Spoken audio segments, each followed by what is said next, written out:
This is the world's most advanced fighter jet, the F-35 Lightning II. And today, I had the chance to head to Fort Worth, Texas to tour the mile-long production plant where this incredible aircraft is assembled. Now, if you aren't familiar with the F-35, let me get you up to speed. It's a fifth-generation stealth fighter aircraft, meaning it's practically invisible to enemy radar. It can fly as fast as 1.5 times the speed of sound and carries some ridiculous firepower as this aircraft performs both air-to-air and air-to-ground missions.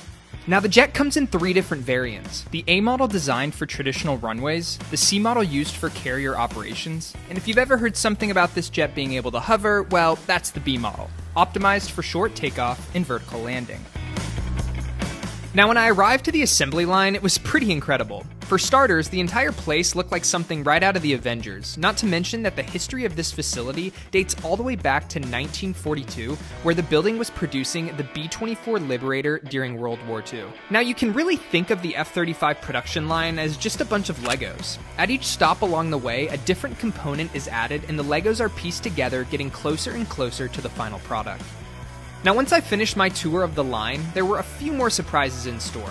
I met up with Tony Wilson, callsign Brick, who is pretty famous around these parts, as not only being a Lockheed Martin test pilot, but also being the very first person to land an F-35 on an aircraft carrier. Now, because the F-35 only has one seat, I wasn't able to go for a ride myself. However, I did have the chance to fly the simulator, which was pretty realistic, right down to the G-forces. Exactly. You have to breathe. I then got an up-close look at the helmet the F-35 pilots wear, which is full of sensors and cameras and looks like something straight out of Star Wars. After that, it was finally time to see a real F-35 up close. If you already thought this thing was pretty intimidating, well, seeing it in person definitely confirmed that. And it was pretty cool to see the finished product after having the chance to see all of the pieces that go into manufacturing this aircraft. Now, last but not least, it was time to watch this jet in action. And as the pilots geared up, I made my way to the top of the control tower to give myself the best view in the house.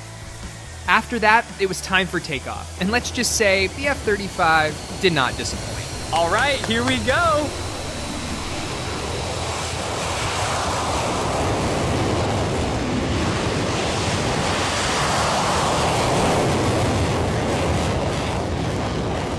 I hope you guys enjoyed this exclusive behind-the-scenes look at where they make the F-35. If you're interested,